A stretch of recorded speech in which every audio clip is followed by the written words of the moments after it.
Welcome back to the Free Video Books channel. Today we're reading the chapter called Jonathan Harker's Journal Part 5, of the novel Dracula written by Bram Stoker. Before we get started, why not like and subscribe? Now, sit tight and let's get into it. The 1st of October, 5 a.m.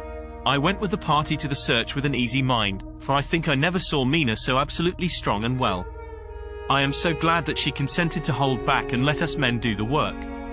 Somehow, it was a dread to me that she was in this fearful business at all, but now that her work is done, and that it is due to her energy and brains and foresight that the whole story is put together in such a way that every point tells, she may well feel that her part is finished, and that she can henceforth leave the rest to us. We were, I think, all a little upset by the scene with Mr. Renfield. When we came away from his room we were silent till we got back to the study. Then Mr. Morris said to Dr. Seward, "Say, Jack, if that man wasn't attempting a bluff, he is about the sanest lunatic I ever saw. I'm not sure, but I believe that he had some serious purpose, and if he had, it was pretty rough on him not to get a chance." Lord Godalming and I were silent, but Dr. Van Helsing added, "Friend John, you know more of lunatics than I do, and I'm glad of it, for I fear that if it had been to me to decide I would before that last hysterical outburst have given him free.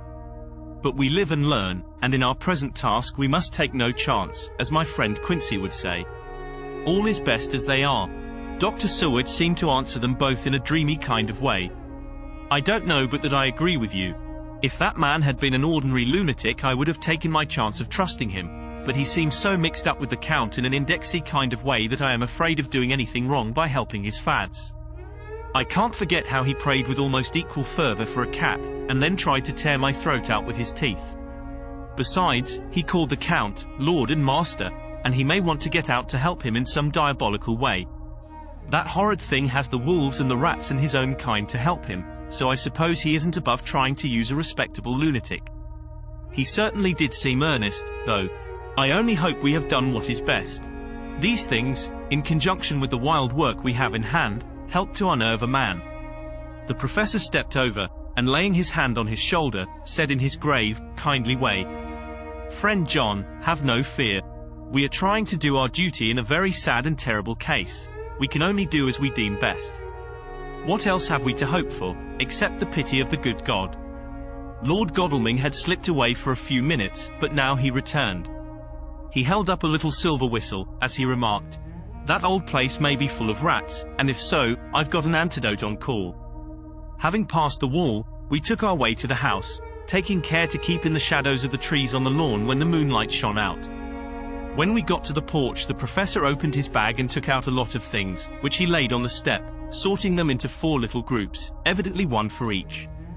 Then he spoke, "My friends, we are going into a terrible danger, and we need arms of many kinds. Our enemy is not merely spiritual. Remember that he has the strength of 20 men, and that, though our necks or our windpipes are of the common kind and therefore breakable or crushable, his are not amenable to mere strength. A stronger man, or a body of men more strong in all than him, can at certain times hold him, but they cannot hurt him as we can be hurt by him. We must, therefore, guard ourselves from his touch. Keep this near your heart." As he spoke he lifted a little silver crucifix and held it out to me, I being nearest to him. "Put these flowers round your neck." Here he handed to me a wreath of withered garlic blossoms, for other enemies more mundane, this revolver and this knife, and for aid in all, these so small electric lamps, which you can fasten to your breast, and for all, and above all at the last, this, which we must not desecrate needless. This was a portion of sacred wafer, which he put in an envelope and handed to me. Each of the others was similarly equipped. "Now," he said, "Friend John, where are the skeleton keys? If so that we can open the door, we need not break house by the window, as before at Miss Lucy's." Dr. Seward tried 1 or 2 skeleton keys, his mechanical dexterity as a surgeon standing him in good stead. Presently he got one to suit. After a little play back and forward the bolt yielded, and, with a rusty clang, shot back. We pressed on the door, the rusty hinges creaked, and it slowly opened. It was startlingly like the image conveyed to me in Dr. Seward's diary of the opening of Miss Westenra's tomb. I fancy that the same idea seemed to strike the others, for with one accord they shrank back. The professor was the first to move forward, and stepped into the open door. "In manus tuas, Domini," he said, crossing himself as he passed over the threshold. We closed the door behind us, lest when we should have lit our lamps we should possibly attract attention from the road. The professor carefully tried the lock, lest we might not be able to open it from within should we be in a hurry making our exit. Then we all lit our lamps and proceeded on our search. The light from the tiny lamps fell in all sorts of odd forms, as the rays crossed each other, or the opacity of our bodies threw great shadows. I could not for my life get away from the feeling that there was someone else amongst us. I suppose it was the recollection, so powerfully brought home to me by the grim surroundings, of that terrible experience in Transylvania. I think the feeling was common to us all, for I noticed that the others kept looking over their shoulders at every sound and every new shadow, just as I felt myself doing. The whole place was thick with dust. The floor was seemingly inches deep, except where there were recent footsteps, in which on holding down my lamp I could see marks of hobnails where the dust was cracked. The walls were fluffy and heavy with dust, and in the corners were masses of spiders' webs, whereon the dust had gathered till they looked like old tattered rags as the weight had torn them partly down. On a table in the hall was a great bunch of keys, with a time-yellowed label on each. They had been used several times, for on the table were several similar rents in the blanket of dust, similar to that exposed when the professor lifted them. He turned to me and said, "You know this place, Jonathan. You have copied maps of it, and you know it at least more than we do. Which is the way to the chapel?" I had an idea of its direction, though on my former visit I had not been able to get admission to it, so I led the way, and after a few wrong turnings found myself opposite a low, arched oaken door, ribbed with iron bands. "This is the spot," said the professor as he turned his lamp on a small map of the house, copied from the file of my original correspondence regarding the purchase. With a little trouble we found the key on the bunch and opened the door. We were prepared for some unpleasantness, for as we were opening the door a faint, malodorous air seemed to exhale through the gaps, but none of us ever expected such an odor as we encountered.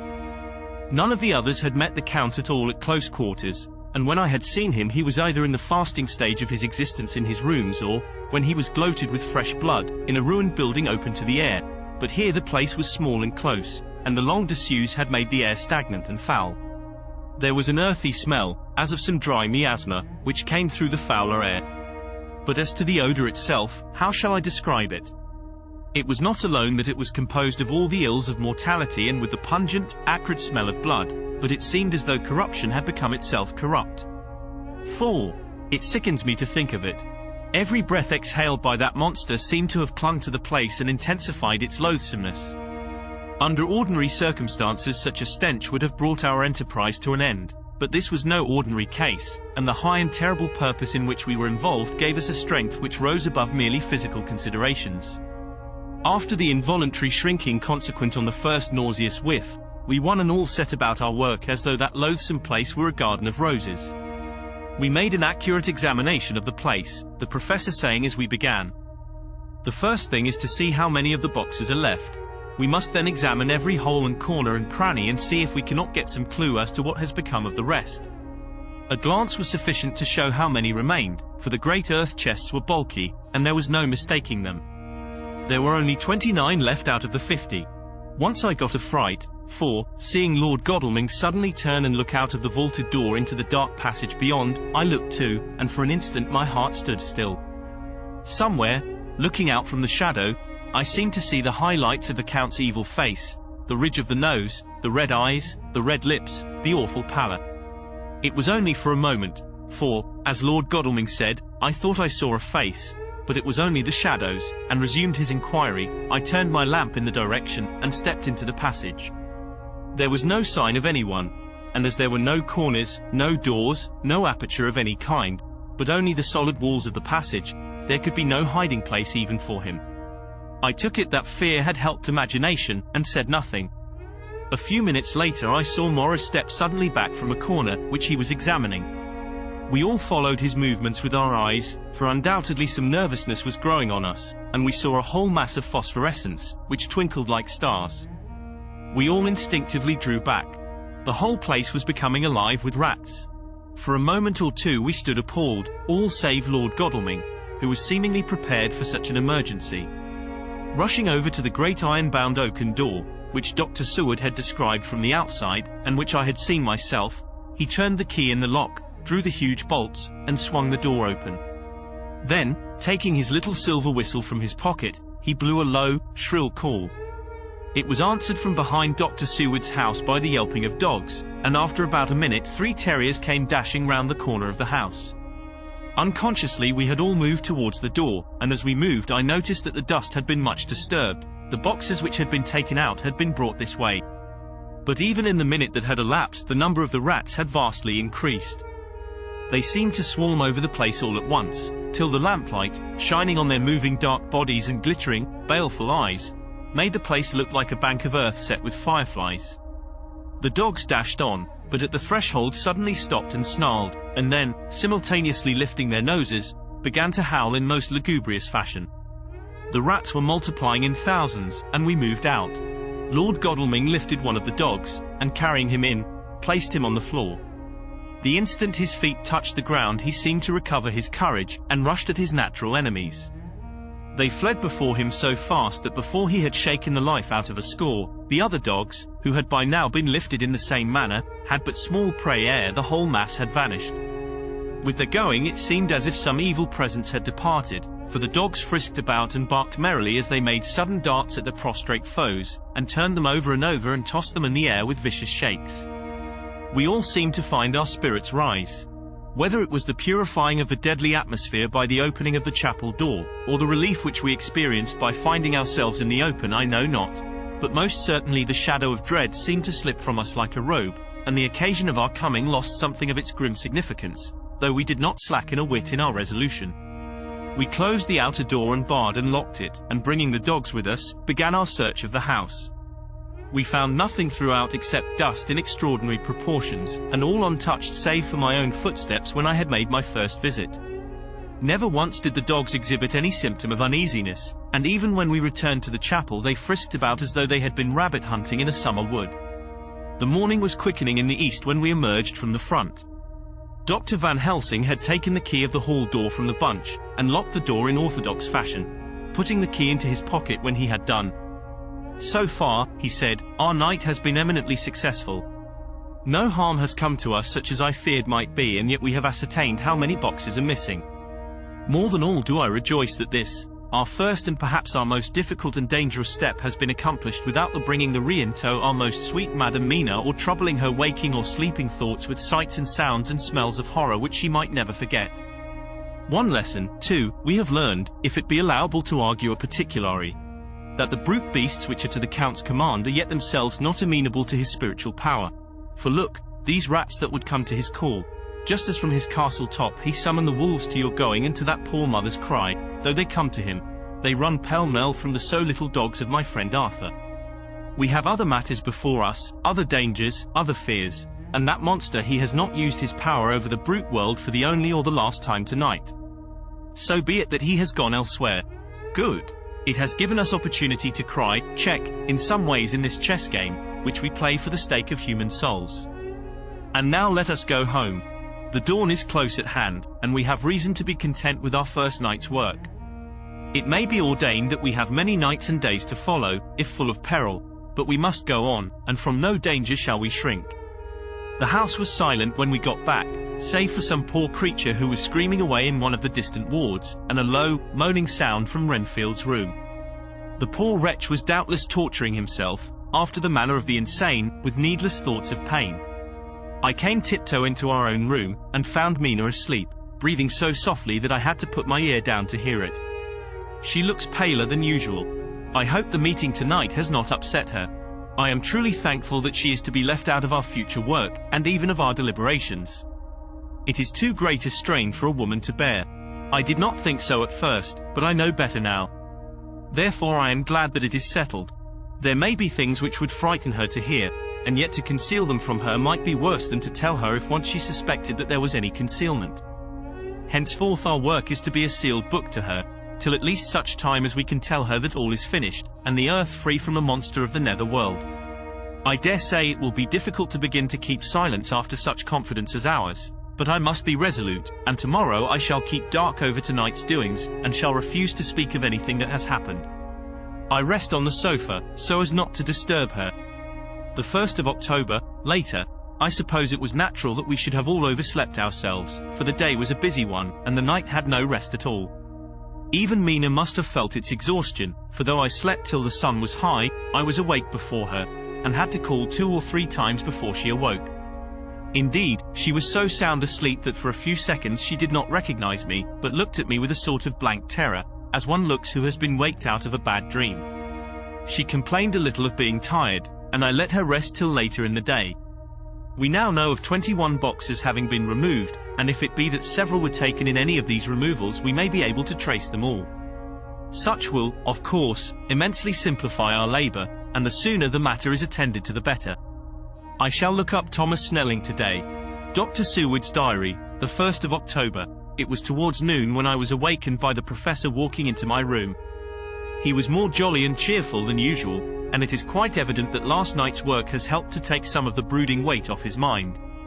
After going over the adventure of the night, he suddenly said, "Your patient interests me much. May it be that with you I visit him this morning, or if that you are too occupied, I can go alone if it may be. It is a new experience to me to find a lunatic who talk philosophy and reason so sound. I had some work to do which pressed, so I told him that if he would go alone I would be glad, as then I should not have to keep him waiting, so I called an attendant and gave him the necessary instructions. Before the professor left the room I cautioned him against getting any false impression from my patient. But, he answered, I want him to talk of himself and of his delusion as to consuming live things. He said to Madam Mina, as I see in your diary of yesterday, that he had once had such a belief. Why do you smile, friend John? Excuse me, I said, but the answer is here. I laid my hand on the typewritten matter. When our sane and learned lunatic made that very statement of how he used to consume life, his mouth was actually nauseous with the flies and spiders which he had eaten just before Mrs. Harker entered the room. Van Helsing smiled in turn.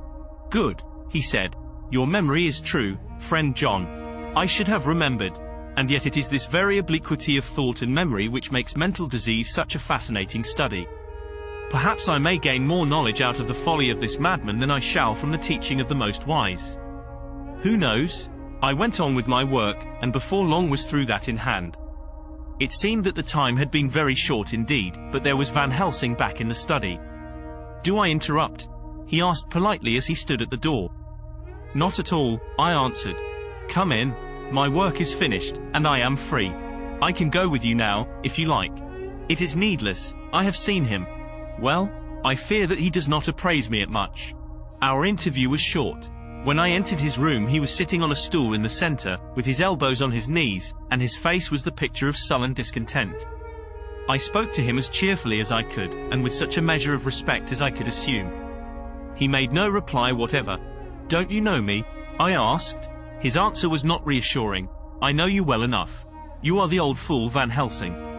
I wish you would take yourself and your idiotic brain theories somewhere else. Damn all thick-headed Dutchman. Not a word more would he say, but sat in his implacable sullenness as indifferent to me as though I had not been in the room at all. Thus departed for this time my chance of much learning from this so clever lunatic. So I shall go, if I may, and cheer myself with a few happy words with that sweet soul Madam Mina. Friend John, it does rejoice me unspeakable that she is no more to be pained, no more to be worried with our terrible things. Though we shall much miss her help, it is better so. I agree with you with all my heart, I answered earnestly, for I did not want him to weaken in this matter. Mrs. Harker is better out of it. Things are quite bad enough for us, all men of the world, and who have been in many tight places in our time, but it is no place for a woman, and if she had remained in touch with the affair, it would in time infallibly have wrecked her. So Van Helsing has gone to confer with Mrs. Harker, and Harker, Quincy and Art are all out following up the clues as to the earth boxes. I shall finish my round of work and we shall meet tonight. Mina Harker's journal, the 1st of October. It is strange to me to be kept in the dark as I am today, after Jonathan's full confidence for so many years, to see him manifestly avoid certain matters, and those the most vital of all. This morning I slept late after the fatigues of yesterday, and though Jonathan was late too, he was the earlier. He spoke to me before he went out, never more sweetly or tenderly, but he never mentioned a word of what had happened in the visit to the Count's house. And yet he must have known how terribly anxious I was. Poor dear fellow, I suppose it must have distressed him even more than it did me. They all agreed that it was best that I should not be drawn further into this awful work, and I acquiesced. But to think that he keeps anything from me. And now I am crying like a silly fool, when I know it comes from my husband's great love and from the good wishes of those other strong men. That has done me good. Well, someday Jonathan will tell me all, and lest it should ever be that he should think for a moment that I kept anything from him, I still keep my journal as usual. Then if he has feared of my trust, I shall show it to him, with every thought of my heart put down for his dear eyes to read. I feel strangely sad and low-spirited today. I suppose it is the reaction from the terrible excitement. Last night I went to bed when the men had gone, simply because they told me to. I didn't feel sleepy, and I did feel full of devouring anxiety. I kept thinking over everything that has been ever since Jonathan came to see me in London, and it all seems like a horrible tragedy, with fate pressing on relentlessly to some destined end. Everything that one does seems, no matter how right it may be, to bring on the very thing which is most to be deplored. If I hadn't gone to Whitby, perhaps poor dear Lucy would be with us now. She hadn't taken to visiting the churchyard till I came, and if she hadn't come there in the daytime with me she wouldn't have walked there in her sleep, and if she hadn't gone there at night in her sleep, that monster couldn't have destroyed her as he did. Oh, why did I ever go to Whitby? There now, crying again. I wonder what has come over me today. I must hide it from Jonathan, for if he knew that I had been crying twice in one morning, I, who never cried on my own account, and whom he has never caused to shed a tear, the dear fellow would fret his heart out. I shall put a bold face on, and if I do feel weepy, he shall never see it. I suppose it is one of the lessons that we poor women have to learn. I can't quite remember how I fell asleep last night. I remember hearing the sudden barking of the dogs and a lot of queer sounds, like praying on a very tumultuous scale, from Mr. Renfield's room, which is somewhere under this. And then there was silence over everything, silence so profound that it startled me, and I got up and looked out of the window. All was dark and silent, the black shadows thrown by the moonlight seeming full of a silent mystery of their own. Not a thing seemed to be stirring, but all to be grim and fixed as death or fate, so that a thin streak of white mist, that crept with almost imperceptible slowness across the grass towards the house, seemed to have a sentience and a vitality of its own. I think that the digression of my thoughts must have done me good, for when I got back to bed I found a lethargy creeping over me. I lay a while, but could not quite sleep, so I got out and looked out of the window again. The mist was spreading, and was now close up to the house, so that I could see it lying thick against the wall, as though it was stealing up to the windows. The poor man was more loud than ever, and though I could not distinguish a word he said, I could in some way recognize in his tones some passionate entreaty on his part. Then there was the sound of a struggle, and I knew that the attendants were dealing with him. I was so frightened that I crept into bed, and pulled the clothes over my head, putting my fingers in my ears. I was not then a bit sleepy, at least so I thought, but I must have fallen asleep, for, except dreams, I do not remember anything until the morning, when Jonathan woke me. I think that it took me an effort and a little time to realize where I was, and that it was Jonathan who was bending over me. My dream was very peculiar, and was almost typical of the way that waking thoughts become merged in, or continued in, dreams. I thought that I was asleep, and waiting for Jonathan to come back. I was very anxious about him, and I was powerless to act. My feet, and my hands, and my brain were weighted, so that nothing could proceed at the usual pace. And so I slept uneasily and thought. Then it began to dawn upon me that the air was heavy, and dank, and cold. I put back the clothes from my face, and found, to my surprise, that all was dim around. The gaslight which I had left lit for Jonathan, but turned down, came only like a tiny red spark through the fog, which had evidently grown thicker and poured into the room. Then it occurred to me that I had shut the window before I had come to bed. I would have got out to make certain on the point, but some leaden lethargy seemed to chain my limbs and even my will. I lay still and endured, that was all. I closed my eyes, but could still see through my eyelids. It is wonderful what tricks our dreams play us, and how conveniently we can imagine. The mist grew thicker and thicker, and I could see now how it came in, for I could see it like smoke or with the white energy of boiling water pouring in, not through the window, but through the joinings of the door. It got thicker and thicker, till it seemed as if it became concentrated into a sort of pillar of cloud in the room, through the top of which I could see the light of the gas shining like a red eye. Things began to whirl through my brain just as the cloudy column was now whirling in the room, and through it all came the scriptural words, a pillar of cloud by day and of fire by night. Was it indeed some such spiritual guidance that was coming to me in my sleep? But the pillar was composed of both the day and the night guiding, for the fire was in the red eye, which at the thought got a new fascination for me, till, as I looked, the fire divided, and seemed to shine on me through the fog like two red eyes, such as Lucy told me of in her momentary mental wandering when, on the cliff, the dying sunlight struck the windows of St. Mary's Church. Suddenly the horror burst upon me that it was thus that Jonathan had seen those awful women growing into reality through the whirling mist in the moonlight, and in my dream I must have fainted, for all became black darkness. The last conscious effort which imagination made was to show me a livid white face bending over me out of the mist. I must be careful of such dreams, for they would unseat one's reason if there were too much of them. I would get Dr. Van Helsing or Dr. Seward to prescribe something for me which would make me sleep, only that I fear to alarm them. Such a dream at the present time would become woven into their fears for me. Tonight I shall strive hard to sleep naturally. If I do not, I shall tomorrow night get them to give me a dose of chloral. That cannot hurt me for once, and it will give me a good night's sleep. Last night tired me more than if I had not slept at all. The 2nd of October 10 p.m. last night I slept, but did not dream. I must have slept soundly, for I was not waked by Jonathan coming to bed. But the sleep has not refreshed me, for today I feel terribly weak and spiritless.